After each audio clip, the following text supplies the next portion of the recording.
pra në fillim janë si lumë, më pas kalcifikohen. Më pas këto sikur fortësohen, ngurtësohen, dhe nëse njeriu nuk do të kuptoj pak shenjat në fillim, atëherë ky nga një lumë biljar vazhdon që të na formoj gurzat e para. Ku fillojnë shenjat, te lumi apo te gurët? Kur janë shmi ngurtësuar? Shenjat ka plot njerëz që nuk i kuptojnë fare. Ajo vjen një ditë si ajo dita e vrentur me shkreptima që dhimbja direkt. Fillon dhimbja e para. Dhimbje të forta, të cilat mund të themi janë si të padurueshme. Dhimbja ku është përqendruar? Ku ndjem dhimbje? Dhimbjet më shumë ndihen në pjesën e djathtë këtu poshtë gjoksit, poshtë brinjës, dhe mandej fillon që të përhapet në drejtim të stomakut, pasi edhe receptorët nervorë këtu janë shumë të ndjeshëm dhe mjafton që njëri të japi dhimbje, të inflamohet, ajo dhimbja, informacioni si thua përhapet gjithandej. E të duket sikur diku të dhëmb. Po, nuk e dim për shembull, por themi këtu te barku, po pak shenjë ajo jep këtu. Djathtas poshtë.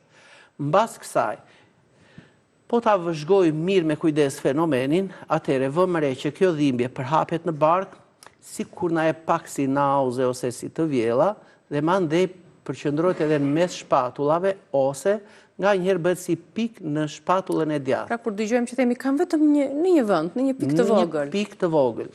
Duhet të na vej mendja që përbërja e atij lëngut biljar në tëmth, tëmth ishte si ai koshi i shtëpisë që mbledh mbeturinat. Edhe ky është tamam si një kosh që mbledh atë bilën kur është e tepërt. Dhe si thua kur zorra është pushim. Mblidhet këtu, përqendrohet dhe shkarkohet kur zorra e kërkon. Pra duhet jetë ky proces të zhvillohet siç duhet, në mënyrë që të mos qëndrojë aty dhe të krijohet. Jo, ajo do qëndrojë se ajo është anë fiziologjike, varet se kur zorra e holl, e hedh atë hormonin e kolecistokininës dhe kjo fillon që të lëshojë impulse që tëmthi të shtrydhet dhe të pikojë. Pra, këtë ne nuk e komandojmë dot, por neve do të flasim më poshtë se çfarë mund të bëjmë. Që ky llumi, kjo bila që ndodhet këtu, të jetë gjithmonë brenda atyre normave. Kemi dëgjuar shpesh, sidomos nga të moshuarit, që më ri goja e hidhur. E kam gojën e hidhur. Nga tëmthi vjen apo? Në qoftë se neve, më përpara gojës së hidhur, sidomos kur e ndjejmë në mëngjes të hidhur fare kështu, ajo na rri e thatë. Edhe sikur s'kemi ujë për të pirë, sikur na kërkohet diçka, një lëngë e kështu me radhë. Po të jetë që ky fenomen është me të vërtetë i përsëritur disa herë, mendja duhet na shkojë që shiko, ka diçka që nuk më shkon te mëlçia. Dhe mundet ta bëjmë një provë thjesht vetë. Shtrihemi në krevat, mbledhim këmbët kështu i afrojmë, edhe fillojmë të shtypim në këtë pjesën e djathtas kështu, sikur të shtypim poshtë brinjës. A kemi ndonjë shqetësim apo jo? Nuk duhet të ketë dhimbje fare, le të shtypim sa të doj. Mëlçia nuk dhëmb. Atëherë, në qoftë se asnjëherë. Jo, pra kjo pjesa këtu është tëmth. Normalisht mëlçia nuk dhëmb. E kuptoj. Po dhëmbi do të thotë që është alarm, bien këmbanat e alarmit aty. Kuptoj. Atëherë, çfarë do të vëmë re më tutje? Pra, nëse kam gojën e hidhur, duhet të rregulloj ushqimet, duhet të rregulloj aktivitetin fizik. Por nëse është e thatë, është sinjal paraprak. Jemi në fazat e para, në shkallët e para.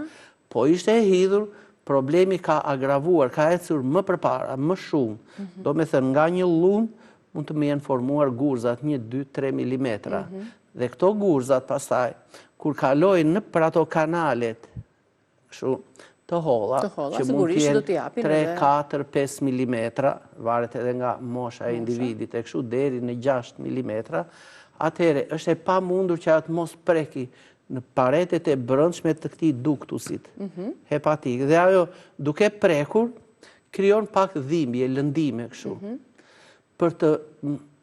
Ky është një sinjal që ne do kuptojmë tash që këtu në tëmth un kam diçka. Dhe të marr masa që të heqë yndyrën nga gjella në mënyrë kategorike. Pra kjo është hapi i parë. Kjo është hapi i parë, heqim yndyrën nga gjella.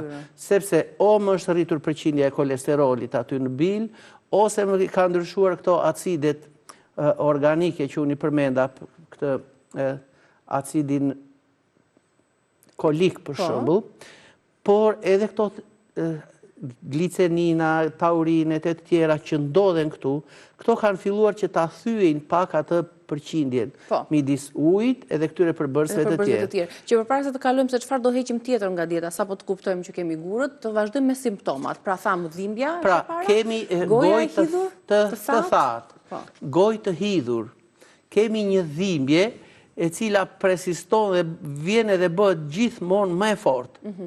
Vazhdoj më tutje, barku si kur më rëndohet, të razohet dhe unë dua, si kur dua të vjellë për shembull, të nxjerr gjithë shka që kam në stomak, në bark.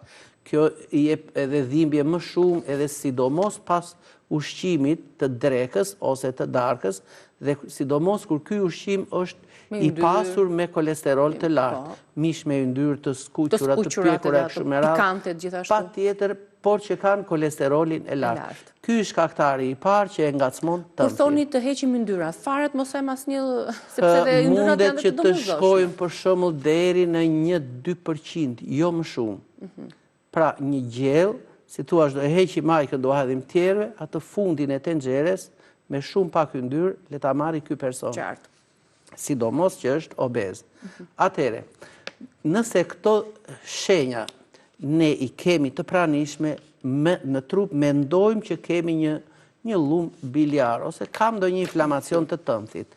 Por, kur këto dhimbje bëhen më të forta, kur njeriu fillon që të ketë efe, dridhje, djerse, temperaturë, e kështu me radhë, kur kemi ikter të verdhë në sy, në fytyrë, në lëkurë, atëhere kjo është këmban alarmi që të thotë ngreu njeri, shko tek mjeku, sepse ti nuk e kupton se çfarë probleme shke në trup. Pra problemi qëndron përsëri te tëmthi, apo këtu do të dyshojmë për të tjera alarme? Nuk është më problemi vetëm tek tëmthi.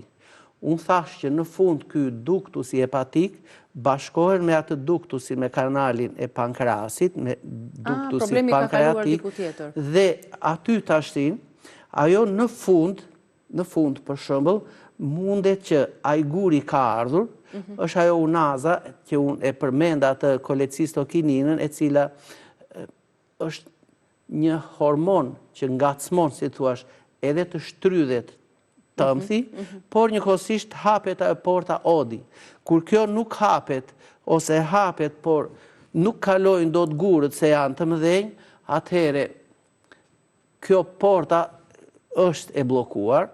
Pankreasi vazhdon që të sjellë ato hormonet e tij për t'i derdhur, për të tretur yndyrnat, sepse nëse ky lëngu i tëmthit, kjo bila ndihmon që ta shpërndaj kolesterolin, sepse ai është problemi, ky ta shpërndaj në mënyrë që çfarë na pikon pankreasi ta shkri shumë më lehtë. Atëhere funksionimi është normal. Po kur kjo nuk funksionon mirë, po le të themi, për shembull, porta odi u hap, po ato gurët nuk kanë kaluar për shkak të madhësisë së tyre, se po të jenë 2, 3, 4 milimetra kalojnë lehtësisht, atëherë mundet që të na bllokuar dhe ky duktusi pankreatik. Edhe kjo shkakton këtë ikterin, zverdhje në trup, dhe njeriu nuk mund ta zgjidhë dot vetë këtë situatë.